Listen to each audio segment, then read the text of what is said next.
नमस्ते, सलाम, स्वागत है आपका आपके अपने चैनल मुस्कान सिंह रवि पे। आज जो कहानी हम आपके लिए लेकर आए हैं वह है चांदी का पालना।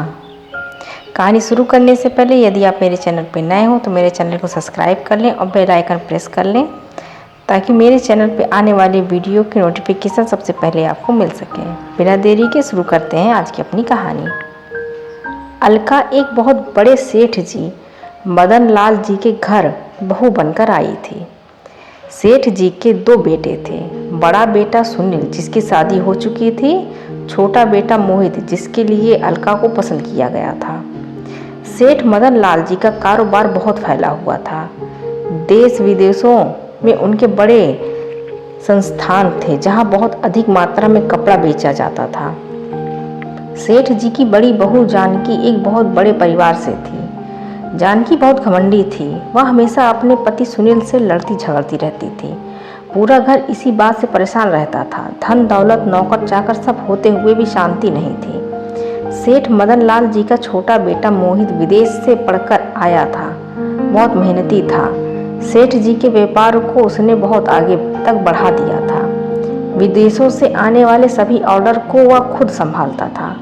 सेठ जी ने अपने ही कपड़े के कारखाने में काम करने वाले एक बुनकर की बेटी को अपने बेटे मोहित के लिए पसंद किया था। घर वालों ने विरोध भी किया, लेकिन सेठ जी अमीर घर से रिश्ता जोड़ना नहीं चाहते थे। अलका जब घर में आई तो महल जैसा घर देखकर उसे बहुत आश्चर्य हुआ। सेठ जी, बेटी चिंता मत कर, यहाँ बहुत से नौकर चाकर लगे हुए हैं, तुझे कुछ नहीं करना पड़ेगा। धीरे धीरे तू यहाँ के तौर तरीके सीख जाएगी। अलका, जी पिताजी। जानकी जानती थी कि अलका गरीब घर से है, इसलिए वह उसे दबाकर रखना चाहती थी। कुछ दिन बाद अलका के पिता और उसका छोटा भाई जगत तो केवल 8 साल का था, अलका को विदा कराने आए।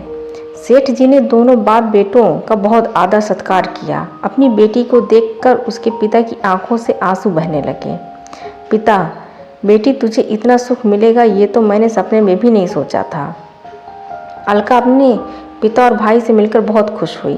विदा होते समय सेठ जी ने कहा, सेठ जी, जब बिटिया का मन भर जाए तो पीहर से तो बता देना, मैं मोहित को भेज दूंगा। और हाँ, साथ में अपने बेटे को भी भेज देना, अपनी बहन के साथ कुछ दिन रह लेगा। पिता, सेठ जी, दामाद जी के लायक हमारा घर नहीं है, मैं इसे खुद ही छोड़ जाऊंगा। सेठ जी, नहीं, जो रीति रिवाज है सो हैं, वही जाएगा आपके घर। जैसे भी है वह उसका ससुराल है। हाँ, इसके भाई को साथ जरूर भेज देना। हमारे घर में कोई बच्चा नहीं है, हमारा भी मन लगा रहेगा। इसके बाद सेठ जी अपनी गाड़ी से तीनों को भेज देते हैं। घर आकर अलका सारी बात बताती है। उसकी बातें सुनकर अलका की माँ रोने लगती है। माँ, बेटी, हमारी औकात नहीं थी तेरे लिए ऐसा घर ढूंढने की। ये तो सेठ जी की मेहरबानी है, हमेशा सबकी सेवा करती रहना। कुछ दिन बाद अलका को लेने मोहित आता है। वह अपने साथ जगत को भी ले जाता है। अलका और जगत का स्वागत होता है। जगत को सब बहुत प्यार करते हैं, लेकिन जानकी उससे बहुत बैर रखती है। एक दिन जगत खेल रहा था, तभी उससे एक कांच का बहुत सुंदर गमला टूट जाता है। कांच पूरे फैल जाता है, जिससे कुछ टुकड़े जगत के पाँव में भी लग जाते हैं। यह देखकर जानकी बहुत गुस्सा होती है। जानकी, जाहिल गरीबों, पता भी है कितने का था ये गुलदस्ता जिसे तोड़ दिया? अलका, तेरा बाप पूरी जिंदगी भी हमारे कारखाने में काम करे तो भी इसका दाम नहीं चुका सकता। अलका, दीदी बच्चा है, गलती हो गई, माफ़ कर दीजिए। अलका जल्दी से जगत को गोद में उठाकर अपने कमरे में ले जाती है। उसके पैर से कांच निकालती है। जगत को बहुत दर्द हो रहा था। वह जोर जोर से रो रहा था। यह सुनकर जानकी गुस्सा 7वें आसमान पर पहुंच गया। उसने जगत को मारना शुरू कर दिया। अलका उसे बचाती रही, लेकिन जानकी ने नहीं छोड़ा। जानकी, कहाँ से भिखारी इकट्ठे हो गए हैं। अलका जगत के पैरों में पट्टी बांधकर उसे चुप कराकर सुला देती है। शाम को अलका बाकी सबके सामने आने से पहले एक गाड़ी में बैठकर जगत को अपने पिता के घर पहुंचा आती है, जिससे कि बात ज़्यादा न बढ़े। शाम को सेठ जी जगत के लिए मिठाइयाँ लेकर आए थे, लेकिन जगत को न पाकर वे दुखी हो जाते हैं। घर के नौकर उन्हें सब बता देते हैं। सेठ जी जानकी से बहस नहीं करना चाहते थे। इसी तरह समय बीत जाता है। अलका एक बेटे को जन्म देती है जिसे सेठ मदन लाल जी की खुशियों का ठिकाना नहीं रहता। लेकिन जानकी का गुस्सा 7वें आसमान पर था। बच्चे के नामकरण का दिन आने वाला था। सेठ जी ने अलका के घर वालों को न्योता भिजवाया। समारोह से एक दिन पहले जानकी ने एक नौकर के हाथ से अलका के घर संदेश भिजवा दिया कि बच्चे के लिए चांदी का पालना लाएं। अलका के पिता बहुत परेशान हो गए। उस समय जगत 10 वर्ष का हो चुका था। जगत, पिताजी छोड़ो, दीदी के घर जाते ही नहीं हैं। पिताजी, नहीं बेटे, सब उससे ताने मारेंगे, जाना तो पड़ेगा। जगत, लेकिन पालना कहाँ से आएगा? पिता, बेटा एक काम कर, लकड़ी का ही पालना लेकर चलते हैं। उन्हें रख लिया तो ठीक, नहीं तो वापस ले आएंगे। दोनों बाप बेटे बहुत से उपहार लेकर समारोह में पहुंच जाते हैं। सेठ जी और उनके दोनों बेटे उनका स्वागत करते हैं। जिस समय बच्चे का नामकरण होना था उस समय बच्चे को पालने में लिटाना था। चांदी का पालना न देखकर जानकी बहुत गुस्सा हो गई। जानकी, तुम्हें यही लकड़ी का पालना मिला था हमारे कुल दीपक के लिए? मैंने कहा था चांदी का पालना लाना। यह सुनकर अलका के पिता बहुत दुखी होते हैं। पिता, बेटी हमसे तो जो बन पड़ा वो ले आए, हमें माफ़ कर दो। सेठ जी, समधी जी, आप क्यों माफ़ी मांग रहे हैं? जानकी, तुम्हें जो कुछ कहना है मुझसे कहो। वे बेचारे कहाँ से लाते चांदी का पालना, और तुमने इनसे कहा ही क्यों पालना लाने के लिए? अलका पूजा के स्थान पर बैठी अपने पिता और भाई की बेइज्जती देखकर रो रही थी। जानकी, वाह पिताजी, जो रिवाज है वो तो करनी ही पड़ेगी।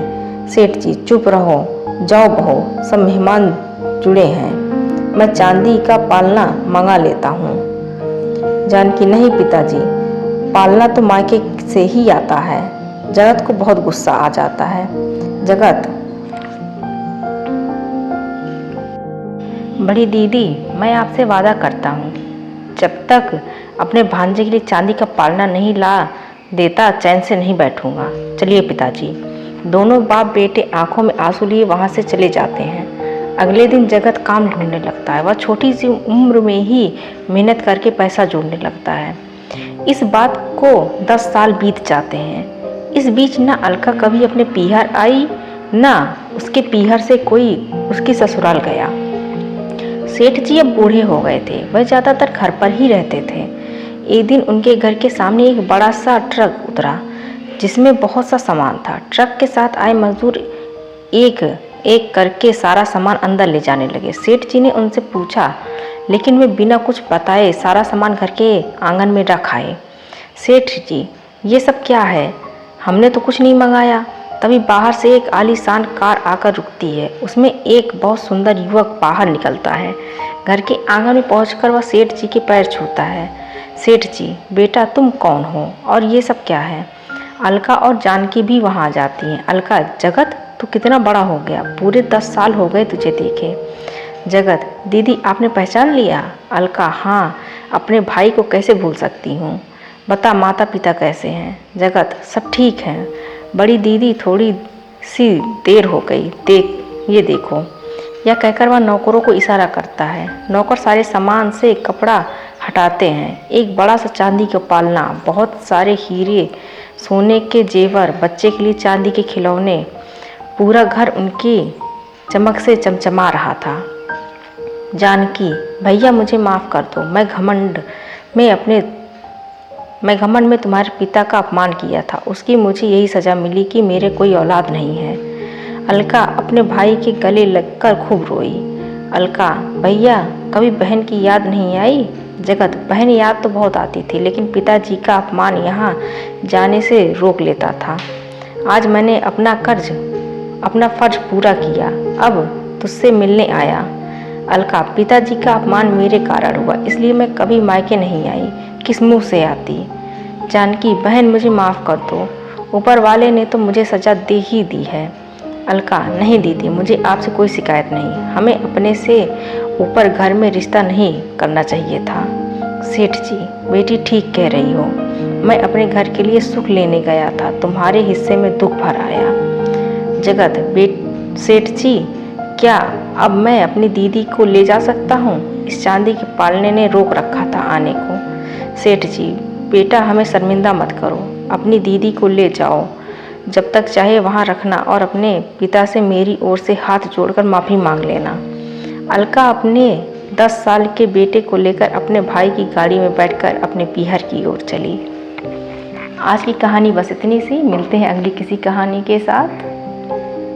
Thank you for watching.